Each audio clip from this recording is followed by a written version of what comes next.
Good evening and welcome to the Seminary Foundation for Theological Studies Library. We are pleased to have organized another public lecture. This time round, the topic that shall be presented brings two important disciples, literature and theology. From time to time, we are organizing public events to raise awareness about the importance of reading and also to encourage you to frequent this library. There are 40,000 books at your disposal, with subjects including theology, philosophy, psychology, sociology, among other subjects. May I encourage you to follow our library on Facebook in order to keep yourselves updated about our next events, as well as our newly acquired books.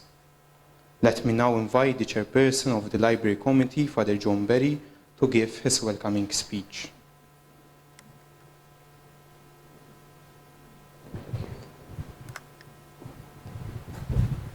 Guests and dear friends, on behalf of the committee, I welcome you to this library to listen to tonight's public lecture. Our aim in organizing such events is simply to provide a pause for reflection and to give nourishment for the heart, imagination, and spirit. It is our dream that this library serves as a space for learning, discernment and insight. What better place could we find for a convergence of ideas? Professor Oliver Frigieri, in his last lecture, in his lecture held in this library on the 4th of December, last December, he shared his meditations on the search for meaning and for an authentic Maltese identity. He referred above all to the adventure of being and becoming human and Christian in today's context. Today we have the honor and the privilege, the opportunity to listen to Professor Peter Vassallo speaking on a topic that certainly touches each one of us, perhaps particularly now during the Lenten season. The topic that he shall present is wrestling with God. Undoubtedly, this theme captures our human spirit that struggles for freedom, authenticity, inner peace, and for God Himself. May tonight's event help us understand that the human spirit, or rather one's faith, transcends all conditions surrounding our freedom, that is, our true selves.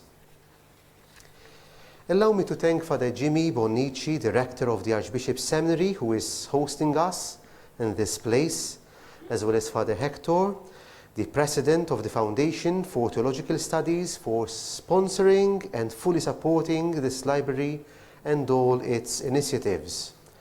I would also like to show my gratitude to the Head of Department of English, Dr. James Corby, the Department of English Students Association, and the Theology Students Association for making this event possible.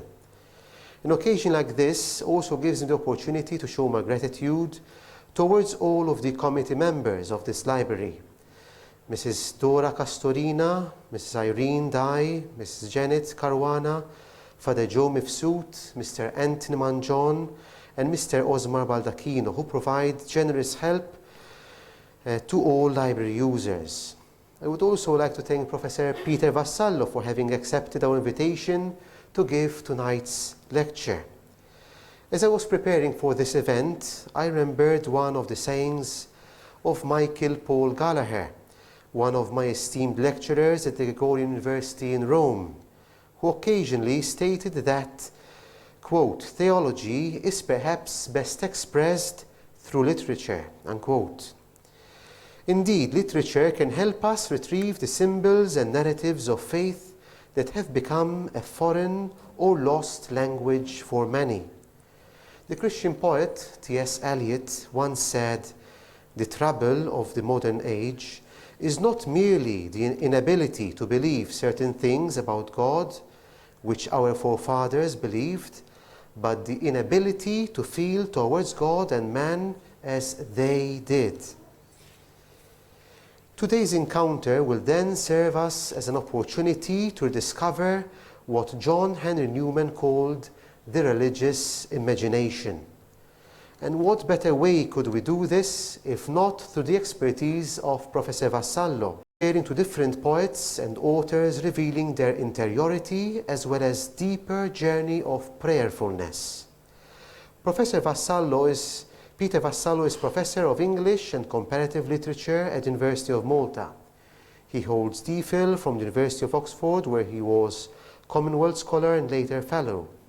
He specialized in Romantic literature and has published widely on Byron, the English Romantic poets, and British writers in Italy. He has been visiting professor at some of the leading universities in Britain and Italy, including Oxford and Bologna, and a guest specialist lecturer at the British Institute of Florence. His most recent book is British Writers and the Experience of Italy, 1800 to 1940. He was invested with the National Order of Merit of the Republic of Malta in 2015. I am sure that Professor Vassallo will lead us into the road of human imagination.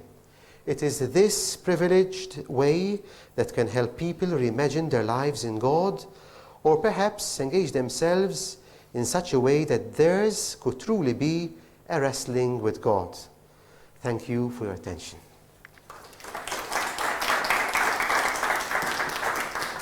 Now we invite Professor Vassallo to give his...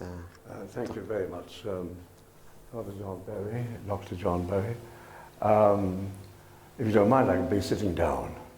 I hope you can see me if I'm sitting down from over there. Is that all right? And how's the acoustics? Can you hear well? Right at the back? All right? Yes, good. Okay, thank you for your kind words.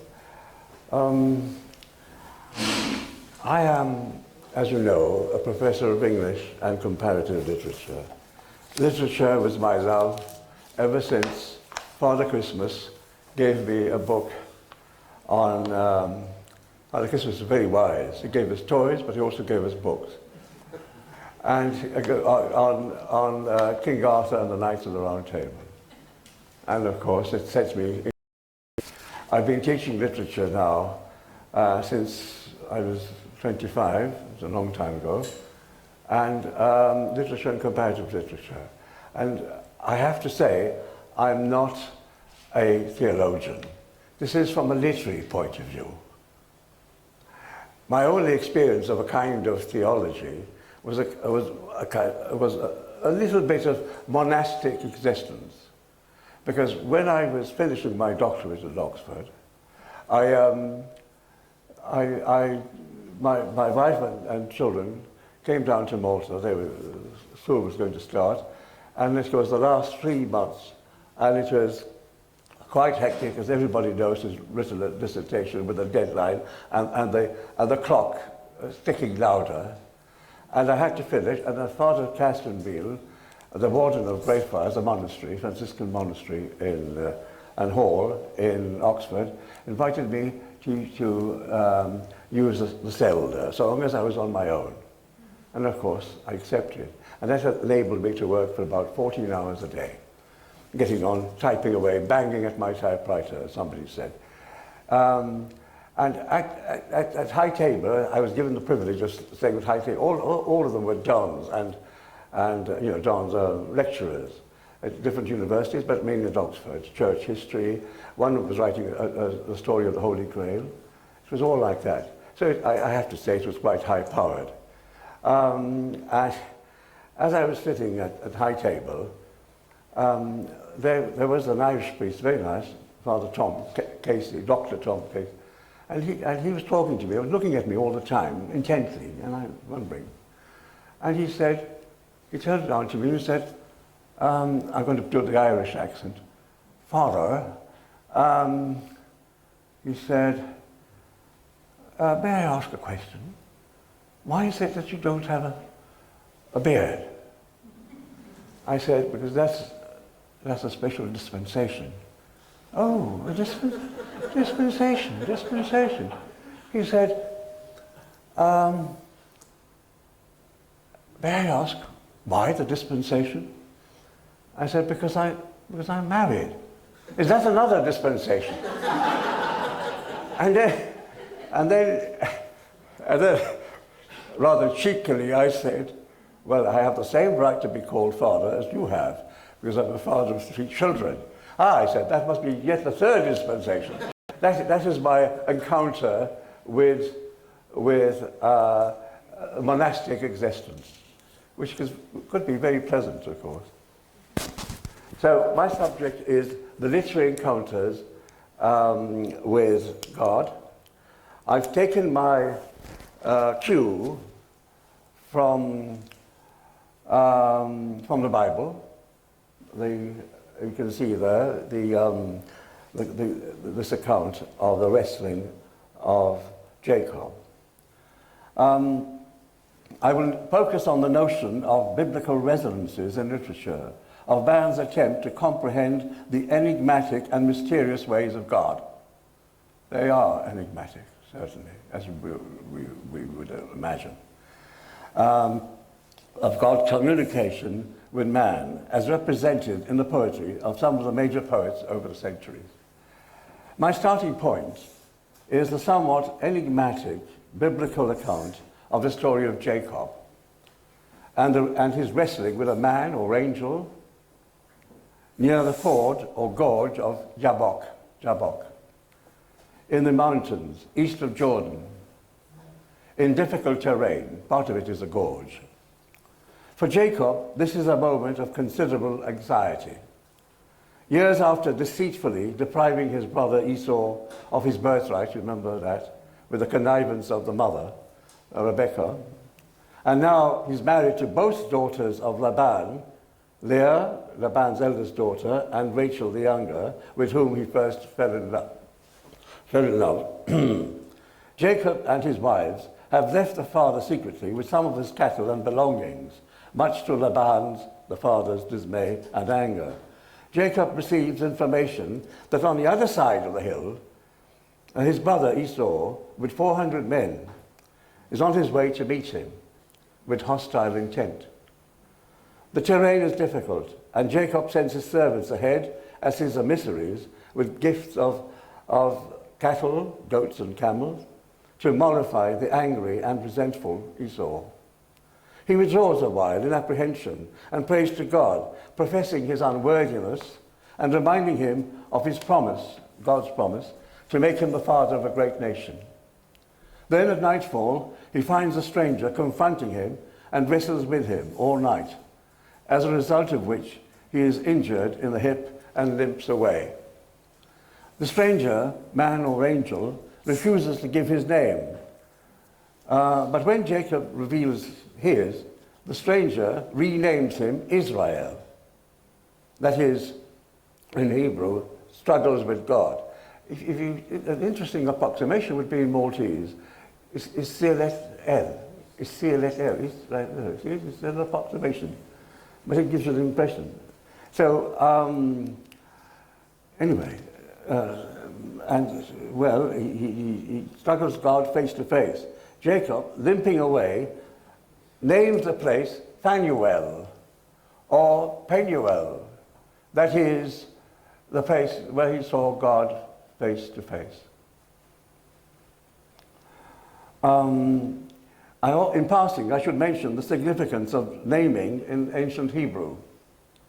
In ancient Hebrew culture and tradition, it gives a sense of possession and being possessed by, as well as the sense of change of identity. Jacob here is consecrated as the father of a nation, and the notion is that, despite all Jacob's earlier misgivings, the Lord has kept his promise.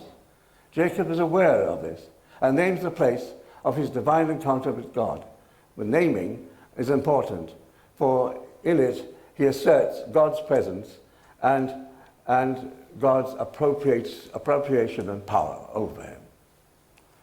And on the narrative, hermeneutic level, hermeneutic of course means the level of interpretation. I will simplify some of the words used by scholars for the purpose of this lecture. I think this remarkable pericope A pericope is a self-contained passage within a larger passage. You find them a lot in the Bible, in the narrative technique of the Bible. That's a whole history on its own. And it could be read as a sophisticated instance of what is known as psychomachia. Again, a difficult word, it would seem, but quite simple, really. It is an externalized inner struggle. You might argue, scholars might argue, and have argued, that the psychomachia, for example, takes place when Christ is in the desert and is tempted. Whether the devil came along and tempted him, or whether this is the way it is recorded as an externalization of conflict in Christ, which is to use his extraordinary powers for terrestrial gain. And so that's externalized in the form of a dramatic encounter. There's a possibility here. Or the dramatic externalizing of an intense inner conflict. In this case, Jacob's struggle with his guilty conscience and his yearning to re-establish contact with God and with his resentful brother. Later in the narrative, Jacob's conciliatory gifts to Esau have worked in his favor, and Esau is reconciled with him. The symbolic encounter forestalls this reconciliation. I shall now turn to the main topic itself, which is an analysis of how some of the great poets, the great minds, because literature has wonderful quality that you are in contact with the great minds. What I call the canon, the canonical minds. As the great poets endeavored to come to terms with the divine or God in moments of spiritual crisis. My first point of reference is to Dante, the master visionary poet, so greatly admired by Shelley and T.S. Eliot. In his spiritual quest for God, under the tutelage of Virgil and later Beatrice, Dante realizes that his main problem as a poet, intent on recording an extraordinary experience, he's gone down to hell, he meets her, he's frightened, he swoons at one stage, he meets people he knew in life and now they're there, he meets his former teacher. And he says, are you here? Ser Brunetto, sei tu qui? The answer would really be, I'm here because you, Dante, put me here. Isn't that it? But the very fact that his teacher is there is extraordinary. Anyway, so Dante goes all the way down in order to ascend to paradise. Before that, purgatory. He's purged by the flame, and then paradise, where he meets Beatrice, welcomes him, she chides him, she scolds him. Dante, you've spent a lot of your time wenching and gambling or whatever, and you have great talent which you have misused. And he bows in humility. And then, but what is also interesting, that he finds himself within paradise. Now, the point is this: how can a writer put into words that which is ineffable, which means that cannot be put into words? This is one of the big problems of the great writers, and the saints too, St. Teresa or St. John of the Cross, as I'll mention in a minute. So Dante says he can't really express this in language, because how can you express something which, as you're expressing it, slips through your fingers? This wonderful feeling of God's presence. And he says, he's like a geometrician who has to measure the circle but has no point of reference. And he says, in Italian, of course, I think most of you know Italian, qual è il geometra che tutte s'affligge per misurarlo? How can you measure the circle if you have no point of reference? It is significantly appropriate that in the final cantos of the Paradiso, St. Bernard of Clairvaux should replace Beatrice as Dante's guide. He comes along, Beatrice leaves gently, and St. Bernard comes. When she takes her leave and returns to the high throne allotted to her. In her gentle rebuke and enlightened teaching, Beatrice has imparadized the wayward Dante's mind. Now he's moved away from earthly things, because of course the way to salvation, as we all know, is, if possible, wherever possible, because we're human, to move away, not allow earthly things to possess you. It's the way of dispossession, which is St. John of the Cross's way. So St. Bernard explains to Dante, because of course he's an enlightened teacher, he's the doctor of the mystical union and poet, and prose poet, who expounded the paradoxical attributes of the Virgin. Now, of course, paradoxical is that when you have two, as it were, contrary ideas put into the same thing, as you all know. It's a paradox. And he can only express this in terms of paradox. Why? Because you are always equating the earthly, and there's something which seems to be missing. So this is the only way you can calibrate them. And St. Bernard, of course, speaks through Dante. There's a lot of ventriloquism here. And in the final canto of the Paradiso, and when he pays tribute to the Virgin Mary. And he says, in beautiful poetry, magnificent poetry, I'll say it in Italian quickly and then translate. Vergine Madre, figlia di tuo figlio, umile e alta, più che creature, termo fisso d'eterno consiglio. She's the Virgin and the Mother.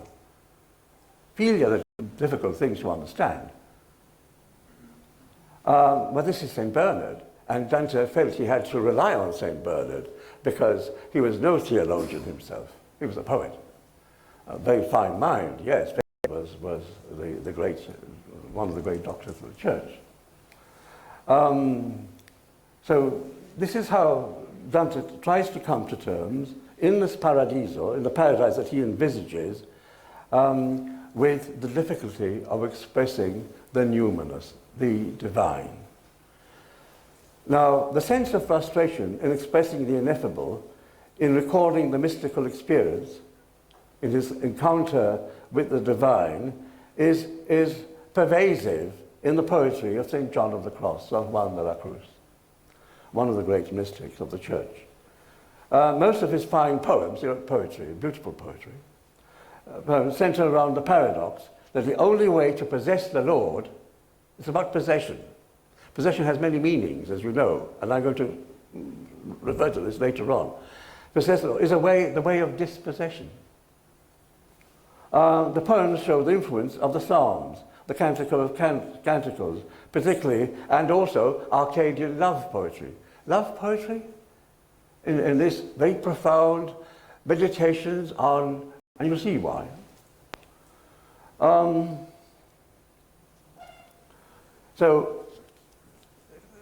This is the soul's search for the divine lover.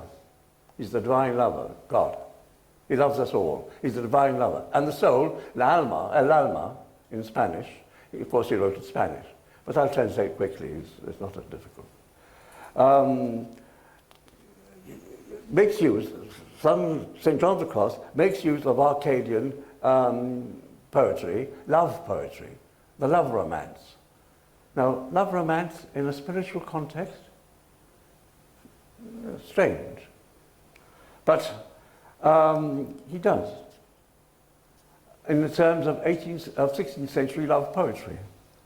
The crowning paradox is that the mystic, this is the interesting thing, the mystic can only express now the inexpressible in terms, the sacred, in terms of the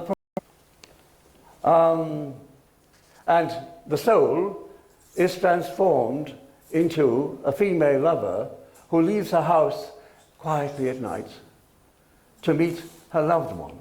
It was rendezvous.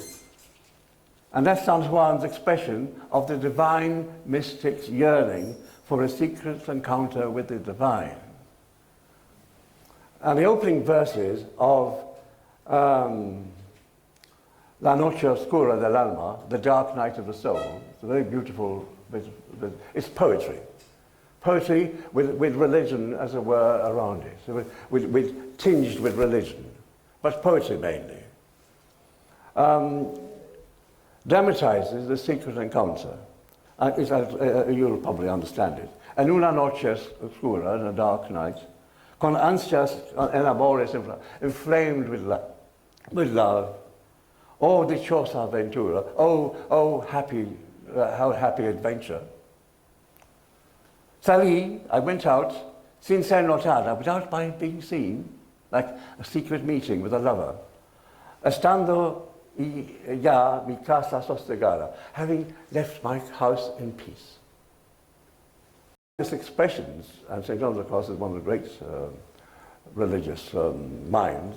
There are some marvelous minds, really and truly, when inspired. There's the inspiration of it. There's a final expression of the ecstasy felt by the soul about to communicate with its lover, God. The intensely spiritual is here expressed in terms of the profane. St. John of the Cross's poetry, the intensity of the mystical experience, leaves the poet hankering for the world beyond, dying because he cannot die. See the paradox? Que muero porque no muero. Vivo, he says, vivo sin vivir en mí. Y de tal manera espero que muero porque no muero. I die because I cannot die. Have achieved that kind of mysticism, then existence on earth becomes futile, becomes almost a hindrance. And we have this feeling also in T.S. Eliot's poetry, who is very strongly influenced in the four quartets by San Juan de la Cruz, the way of dispossession. And the yearning, remember the Journey of the Magi, so we all know this poem, the Journey of the Magi, where the Magus is sort of more or less soliloquizing, it's a monologue really, and he says, we had a difficult time coming, the journey, of course, the journey towards Bethlehem, in the snow, and the camels refractory, and the men wanting the liqueur and women. And then we passed to a lovely vegetation, three trees on the horizon, the tree crosses. And then he goes on to say, he's going on feeling himself, the Magus, who is speaking, feeling himself almost going back to his country and feeling himself an alien in his own country, no longer at ease in the old dispensation. Isn't that it? No longer at ease now. And I would be glad of another death now. I've seen it all right. And that's it. I mean, he's out, because that is the experience of the mystic, really.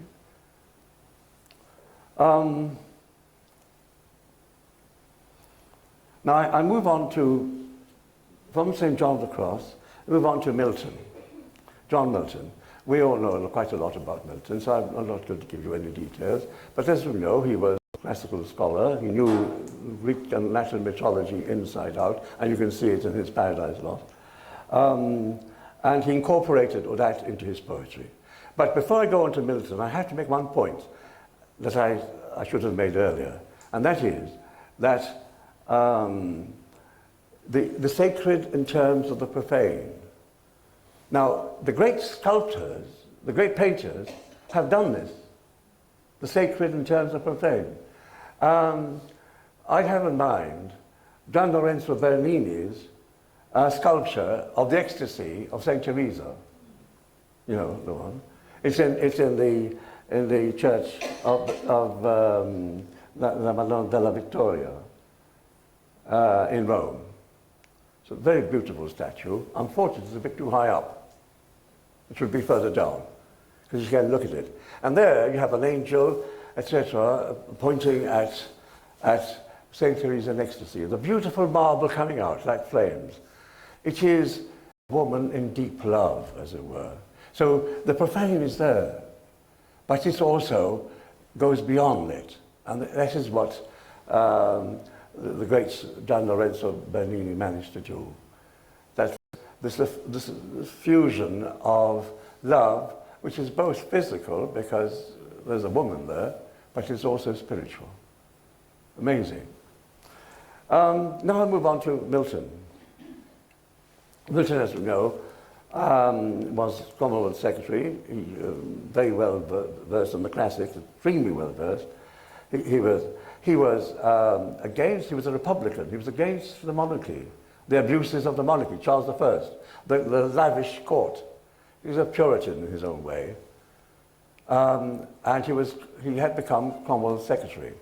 But then, because of his failing eyesight, he couldn't. And of course, we all know that powerful, moving sonnet that he wrote, which is, of course, on his blindness. When you consider that his life is spent and is all worthless, and then, but patience tells him, consoles him. He finds consolation in patience. The consolation is not patience. The consolation comes out of himself. He is consoling himself by saying that they also serve who stand and wait. How can I now serve my God? They also serve who stand and wait. There's place for everybody. And of course, he writes, Milton writes his very famous, well known, let's put it this way, rather than famous, but well known, Sophoclean drama in the Greek tradition on Samson Agonistes. We all know the story of Samson, which focuses not on Samson's remarkable physical prowess. He was a strong man, wasn't he? He was singled out from birth to be the strong man who are the Israelites against their enemies, the Philistines. We know that. But he was to be the strong man against the Israelites. Again, Samson begins to question God's purpose, especially when he's captured because he gave his secret, a bit foolishly, one has to say, in his hair, as you know, his hair was cut short, etc. And we all know the story of Samson. So Samson is captured, he's blinded, he's made to go around a millstone like an ass, he's humbled. And he says one thing which is so powerful in that play. It is a Greek play, but the sentiments are old Hebrew, Jewish. And there's why, he says, was my breeding ordered and prescribed as of a person separate to God? Designed for greater exploits, if I must die, betrayed, captive, without my sight, made of my enemies the scorn and gain. This is also Milton himself, because at the time he was writing, there was the Restoration.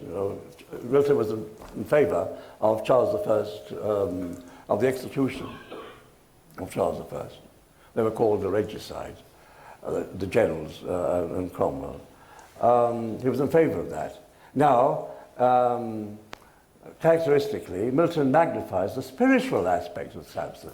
No longer the strong man, but the inwardly strong man.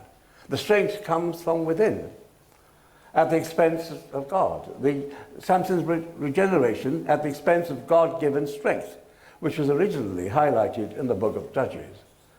The focus of the poetical drama is man's unconquerable mind, and that's one of.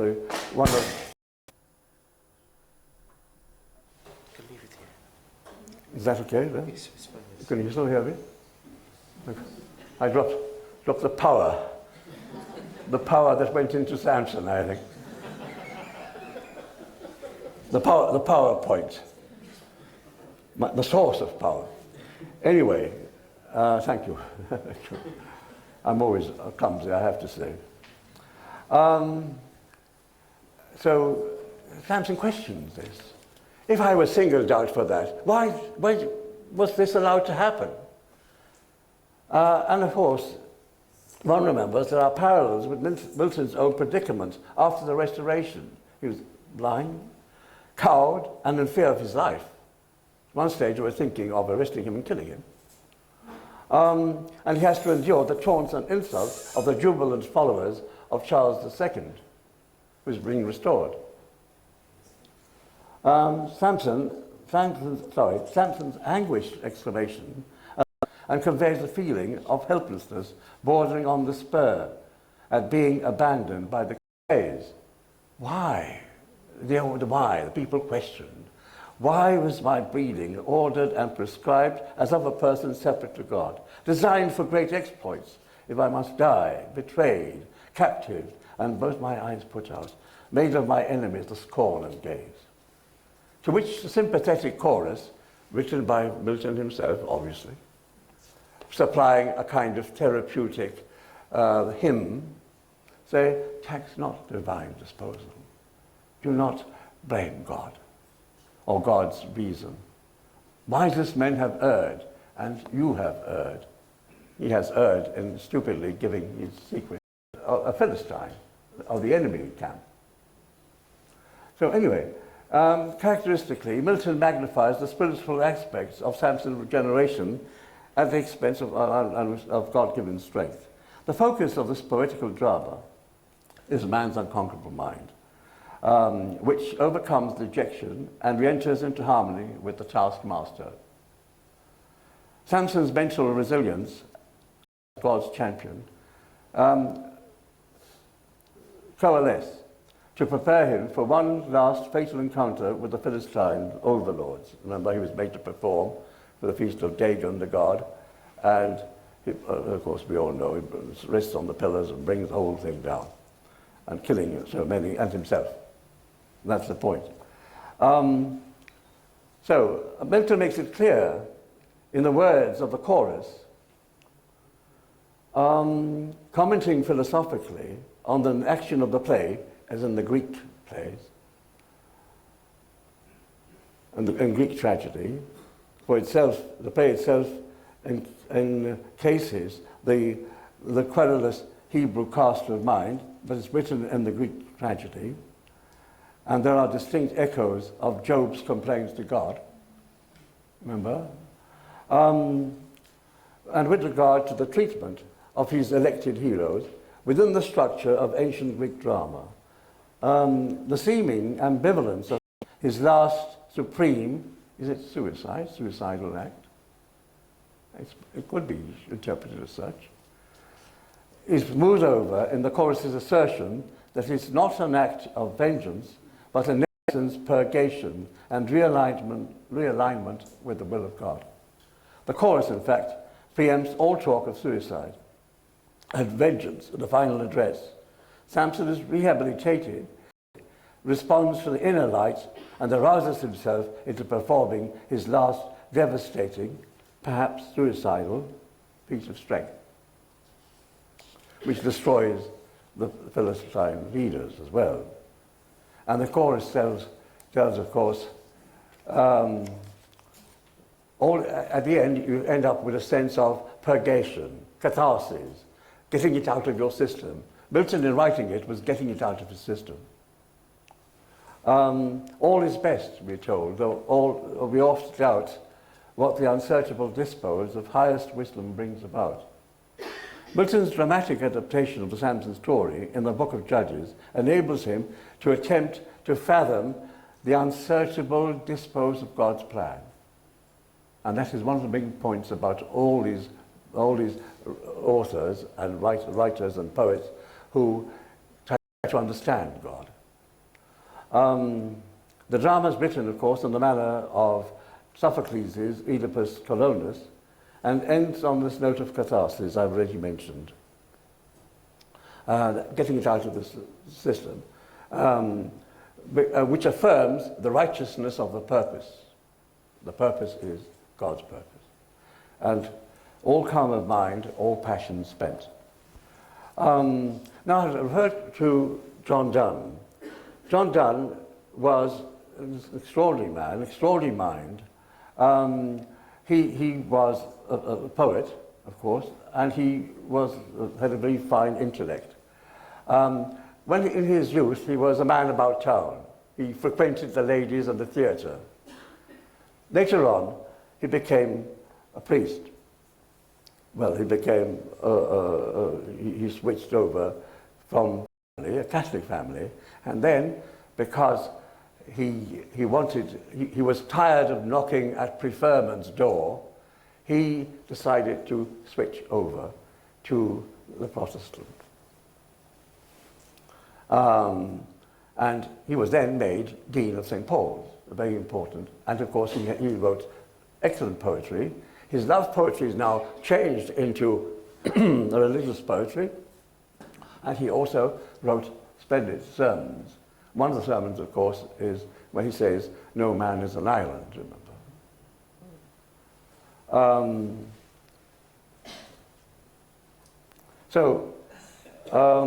You have this man with this mind, which his mind was called a hydroptic mind, like a sponge. It takes everything to itself, and it attracts opposites. And not only attracts opposites, but somehow harmonizes them. That if he felt love, a thought was a feeling to him, and the feeling was a thought, as C.S. Eliot famously said about him. Anyway, so this is Dr. Donne, the divine preacher, eventually, and he went through a transformation from a man about town, a frequenter of the theatre and ladies. He eventually became Dr. Donne, the divine preacher, whose sermons impressed the large congregations they attracted.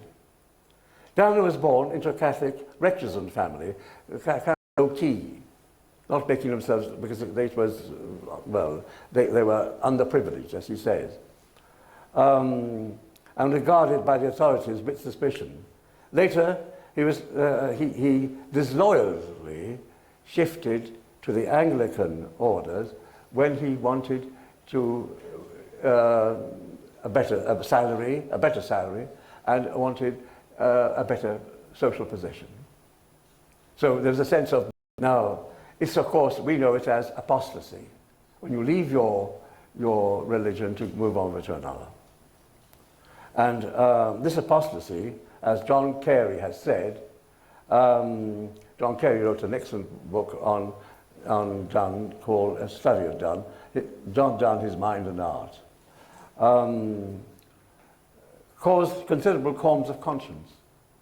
Well, a sense of betrayal.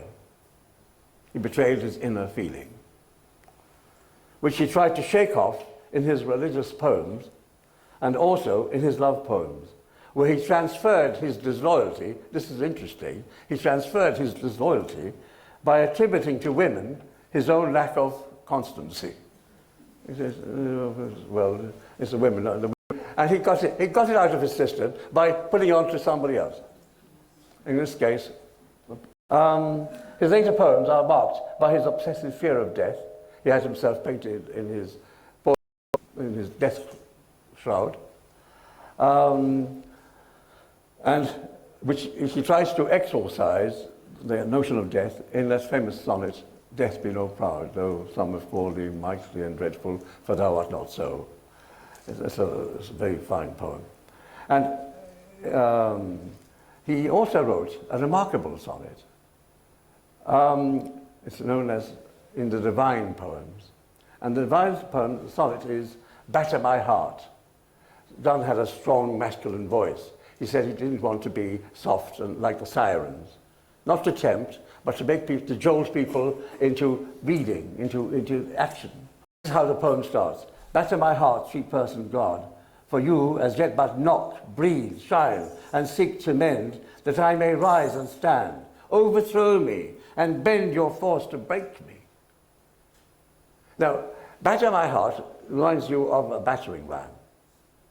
It is an enemy, the enemy general attacking a citadel, his own body and soul, and he, as a kind of fifth columnist, wanting to go to the enemy. And the enemy in this case is not the enemy, but Christ. It's a very complex notion of You see, I am captive and weak or untrue, yet dearly I love you, he says to God. Dearly I love you. I would be loved fain, I would gladly be loved, but I'm betrothed into your enemy. Who is the enemy? Satan, of course. I'm betrothed to the enemy, and you have to come and rescue me. And I'm waiting to be rescued. And you have to come, as it were, and ravish me. Notice the force of that. Ravish me, take me into you. Exasperation with God's seeming failure to make any move compels the poet to think of himself as a fifth columnist in a besieged city, waiting for the conquering general, God, to capture him, to ravish him. And this is, of course, the paradox of it all. Donne used to like paradoxes. A lot of religious writers, deeply religious writers, step out with opposites. And you can reconcile them. That's the point of a paradox. The Romans used to like it, the Roman poets. I'm going to give you one quick example, which I will quickly translate. Nascentes morimur. As we're born and we die. As we're born, we die. And the end depends on our beginning. That is one of the paradoxes, the great paradoxes.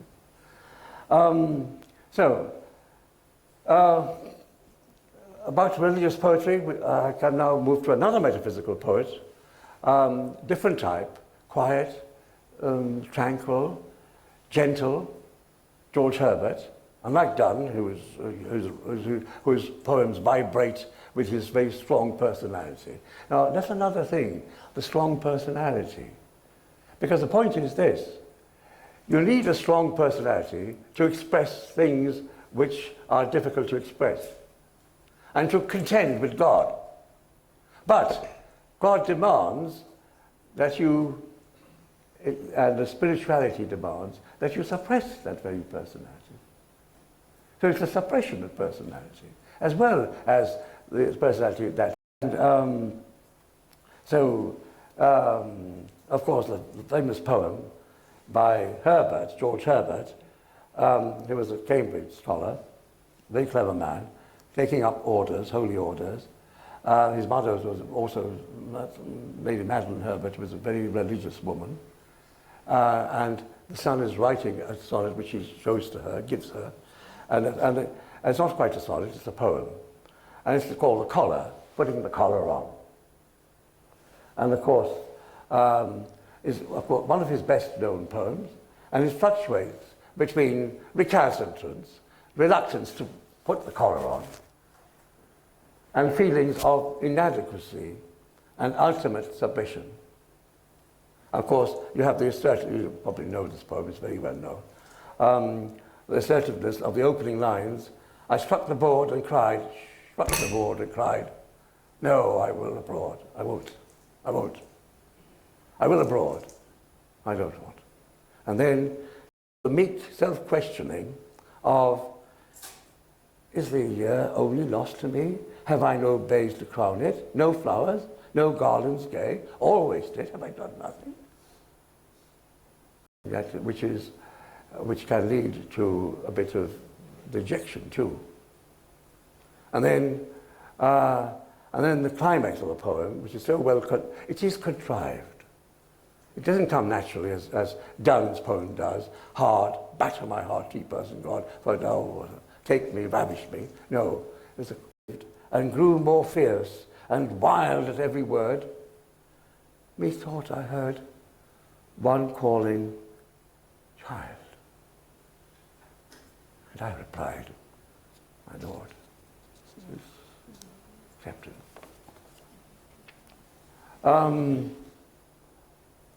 Writers, theologians, and literature critics have often commented on the elusiveness of God. God seems to be there one day and not there the next.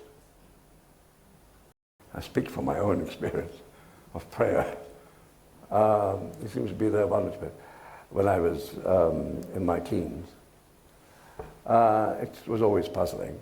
So, and in this context, I should like to refer to, in passing, to a well-known poem by John Henry Newman, Cardinal Newman, who was later Cardinal Newman. He was beset with religious doubts as to the true identity of the Church of Christ. Newman's poem gives the Old Testament title, The Pillar of the Cloud. Remember before them, the pillar and the cloud? It's purposely that. So the Lord is before you, he's leading you, but you don't quite know it. And you don't see him, and you sometimes don't hear him. And your voice echoes back. And he was beset with doubts, as I was saying. And he wrote this poem. In fact, the poem was written on the 16th of June, 1833, after a serious bout of delirious fever in Sicily, and on board a schooner carrying a cargo of oranges sailing from Palermo to Marseille. This was a few months after he had undergone quarantine in Malta. He went some time in quarantine. And it is a memorable expression of thanksgiving and trust after an intensely personal crisis. And it's, of course, I'm sure a lot of you would know this poem, by heart, I suppose. It's a very famous one. Lead, kindly light.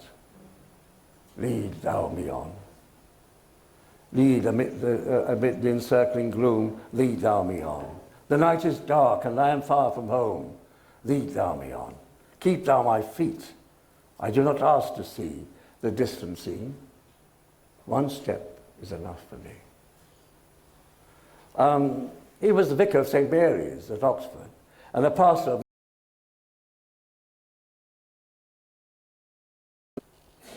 which he eventually resigned, and who was about to write the Tracts for the Times, in which he argued, much to the dismay of the Bishop of Oxford, that the 39 Articles of Faith were not incompatible with Catholicism, this being the beginning of the approximation towards Rome, which is moving now from Anglican pastor towards Rome, and his eventual conversion to Catholicism. God, the tremendous lover who pursues his quarry, hunted one, is the theme of Francis Thompson's fascinating poem, The Hound of Heaven, which focuses against the grain of Swinburnian agnosticism. It was very fashionable to be agnostic, to say, well, we don't know if God exists and who cares anyway. Against that, he's writing, Thompson is writing his own personal approach. Thompson considered himself a failure in life. He abandoned his first ambition of becoming a Roman Catholic priest, and later made an unsuccessful attempt to study medicine and become a doctor. Lacking in self-esteem, and that is always true with a number of people who are very intelligent, but lack that self-esteem. I know it from my teaching at university, when I have to almost persuade students that they're clever, and that they're cleverer than they think they are. And so, God, the tremendous lover who pursues his quarry, is this theme, the Hound of Heaven. Thompson considered himself a failure in life, I said. He abandoned his first ambition to become a Roman Catholic priest, and later made an unsuccessful attempt to study medicine and become a doctor. Lacking in self-esteem, he drifted to London, where he sank into opium taking and poverty, before he was rescued by the poet Alice Meynell and her husband Wilfred, who recognized and encouraged his remarkable poetic talent. The theme of the poet, for all its metaphorical profusion, metaphors, following on metaphors, is exhilarating in a way, as if he wrote it when he was, let me put it this way, on the high,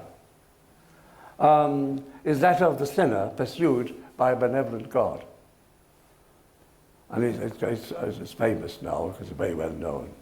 I've chosen the passages which are well known, of course. I fled him down the nights and down the days. I fled him down in the arches of the years. I fled him down the labyrinthine ways of my own mind. And in the midst of tears, I hid from him. This remarkable poem with its exuberant rhythm and proliferation of metaphor, also conveys the thrill of being pursued and the exquisite desire to be ensnared by this tremendous lover. That wanting to be caught and yet not, and that the thrill that comes out of it. However, the beneficial aspects of providence can also be agonizingly questioned by a poet priest, an intellectual who sought to question the very basis of belief and the nature of providence itself. I think we all do. Let me put it this way. Of course, I'm in the academic world, but even as a student, and we spoke to each other as students, and we had students who were seminarians at the time, who are now parish priests and so on. There was always that. There's always that feeling of questioning. The mind is always alert, is always wanting to learn, but why? Questioned an intellectual who sought to question the very basis of belief and the nature of providence itself. How does God allow evil to triumph in a world which seems to belie benevolence itself? I refer, of course, to the poems of Gerard Manley Hopkins and their concern with the rapport between man and his creator, and in which humanity seems to mar the dappled beauty of nature which reflects its creator in those lovely poems, Pied Beauty and The Windhover. There was a tragic episode. He had a very close friend at Balliol College, and this friend drowned. The friend was called Digby Dolman. He was very clever and somehow inexplicably drowned in 1867. And obviously, when that happens, you begin to reflect, as Milton does when his friend Edward King died. Why is it? Where were ye nymphs, says Milton, when the remorses deep closed over the head of your lovely listeners? He's using, where were ye nymphs? He's using classical mythology, but what he means is, it's a substitute. Classical mythology, the nymphs who protected you, are a substitute for your guardian angel. But he doesn't say that. He puts it, he side shifts a bit. Anyway, so that made him disturb him quite a lot.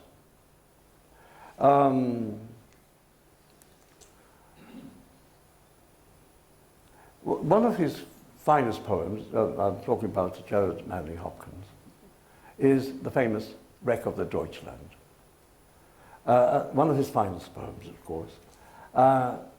And this poem is an ode in which Hopkins strives to come to terms with the loss at sea, outside the Thames, on the early morning of the 7th December 1875. This ship, the Deutschland, coming from Germany, sank just outside the Thames. And these 5 nuns drowned. And he was stunned by this. And he wrote the poem, The Wreck of the Deutschland. Of course.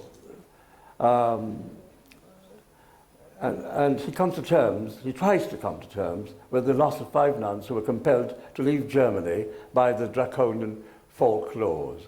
They didn't want any foreign nuns in, and they sent them back. Now, these were doing a lot of very good work. And then they come to England, and just before they arrive, where they would have done a lot of good work, the ship is shipwrecked, and they die. It's wrecked and they die. So there is something which he tries to come to terms with. They were cut off in their prime before they could spread the word of the Lord where it was needed. The poem reconciles inexplicable loss with Christ's suffering. And the 5 nuns are sublimated into the 5 wounds of Christ. In other words, Christ's suffering makes sense because he subsumes the suffering of people. The suffering of human beings. He's taken the suffering upon himself, and the suffering of people are subsumed with the wounds of Christ. That is the way Hopkins comes to terms with it. And this, of course, later on, Hopkins goes through a period of doubt and depression, which he fought. As you can see from his letters, he fought against. You have to fight against that. And he writes a poem, one of the terrible sonnets. It's an inverted sonnet. Terrible because that's the way he described them. These aren't the terrible sonnets. He writes a poem which says, it's a very famous one. It's known as "Thou art indeed just," where the epigraph is taken from Jeremiah. "Thou art indeed just, Lord." And he complains. It's a complaint. In fact, it starts like this: "Thou art indeed just, Lord, if I contend with thee. But, sir, so what I plead is just. Why do sinners' ways prosper? And why does disappointment all I endeavour end? Wert thou my enemy, or thou my friend? How wouldst thou worse, I wonder, than thou dost defeat taught me?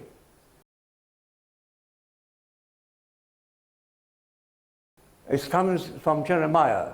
The translation would be, "Tu eris justus Domine, si ego te contendo." Contendere, to wrestle, to quarrel, to struggle. Which ends with the anguished entreaty, "Birds build, but not I. I am time's eunuch," he goes on to say. And "Mine, O thou Lord, send my roots rain." The idea of roots rain is spirituality. The idea of lack of rain is, which is of course in Coleridge, the Ancient Mariner, he can't pray until he blesses the water snakes. And in T.S. Eliot too, the idea of the wasteland. The rain doesn't come, it just comes in drip drops, and it comes from the east, from the Himalayas. Significantly from the Himalayas. It doesn't come from the west. It's an Eastern religious sense that comes. And he says, "Mine, O Lord of life, send mine." Notice, of course, this is this kind of staccato rhythm, sprung rhythm. "Mine, send." You can see him struggling, and the language, he's twisting the language into expressing this strong feeling, which he's suppressing at the same time. The sense of despair, which feeds upon the corpse of one's own soul, is again trenchantly expressed in the last verse of another sonnet called "Carrion Comfort." You're not given to that, which reveals a sense of awe at his own daring in contending with God. Now, this is a very difficult line to read out, and I'll tell you why. That night, that year of now done darkness, done darkness, I, wretch, lay wrestling with my God, my God. Now, we need an actor of the caliber of Ralph Fiennes to do this, because it is a sense of the realization that he's wrestling with God. And, oh my God, I'm wrestling with God. It's very powerful. It's contending. And of course, lack of rain or drought is a metaphor for spiritual aridity and a disconcerting sense of being spiritually becalmed. This is the fate of the Ancient Mariner as a result of his shooting in that albatross, remember? Or the parched land of the wasteland, London, in around 1918, 1922, when London, with a sense of the after-war feeling of a sense of lack of spirituality, where the fortune teller has now assumed the role almost of a priest, predicting what's going to happen in a sort of fake way. Madame Sosostris, you remember. So, spiritual aridity, often as a personal affliction, may become a general malaise, as it does in T.S. Eliot's The Wasteland, where London, the metropolis of the world, is envisioned in the aftermath of the First World War in terms of a stricken land waiting for spiritual renewal. And of course, Eliot revives the notion of the Holy Grail. But this time, the chapel perilous, which where the Holy Grail was there, and only 3 knights of King Arthur who were pure could achieve it eventually. So Galahad, Sir Percival and Sir Bors, and they eventually receive it. Joseph Arimathea's Sangraal, the cup of blood of Christ. And if they didn't, a pestilence would more or less fall upon the land. So they had to retrieve it in a way. And the quest, instead of a military quest, becomes a spiritual quest. But the chapel is empty, and the door bangs empty in the wind. There's a lack of spirituality, which T.S. Eliot proposes there in the poem. And of course, you have, how are we for time? A few minutes, I'm going to stop here.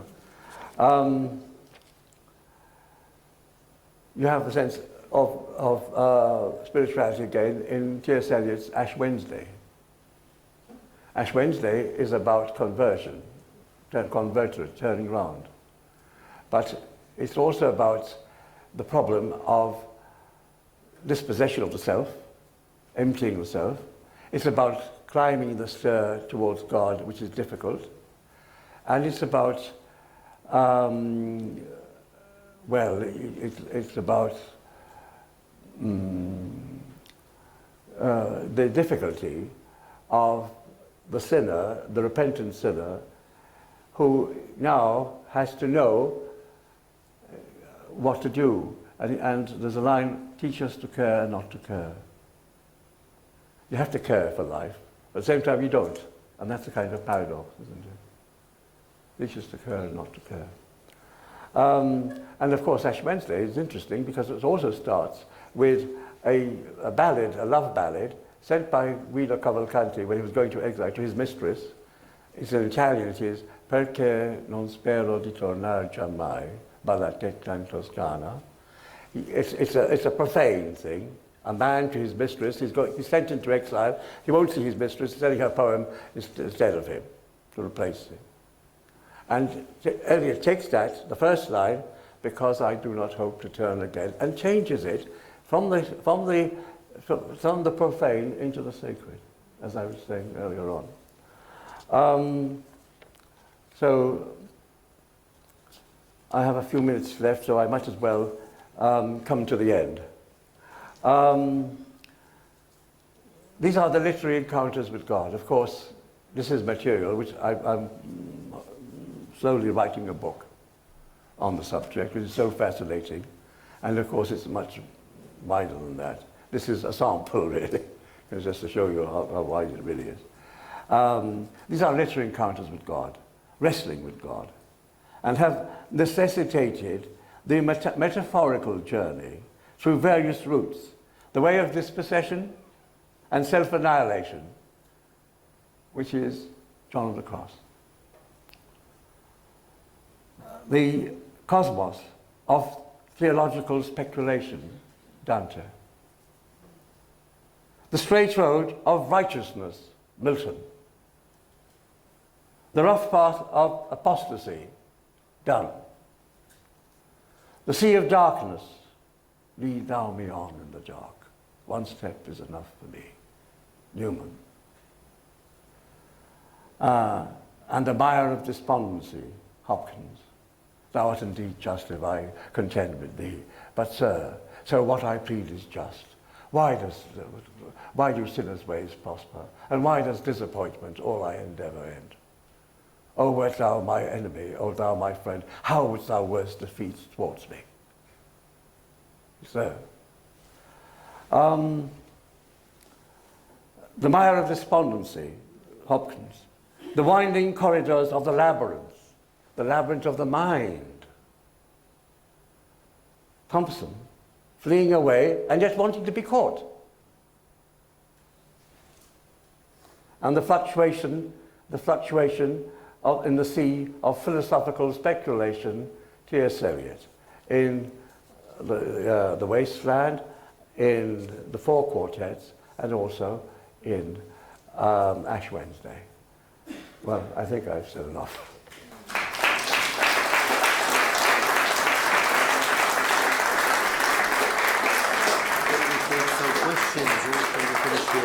No, I can take some questions, but perhaps they use the roving mic. Yeah, we just 5 minutes if you want to pose a question to the professor. Just feel free, now's the time. Questions or comments?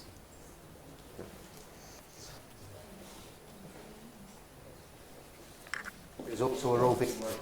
Yeah.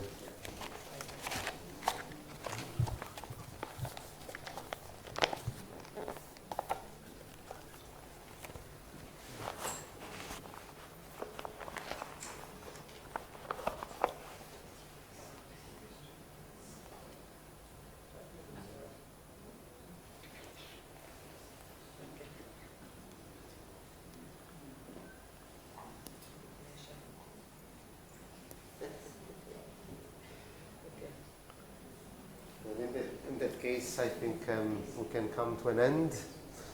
Thank you, Professor Peter. Thanks for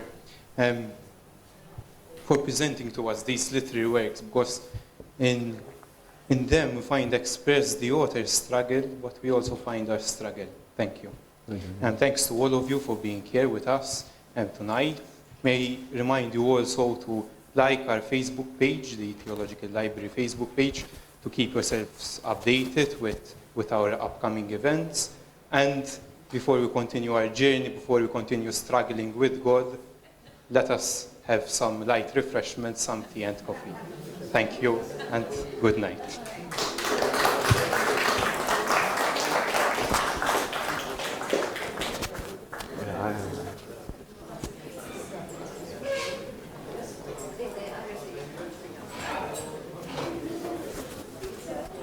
Can you show me how to remove this? Yes. I don't want to spoil it for you. Thank you very much. Thank you.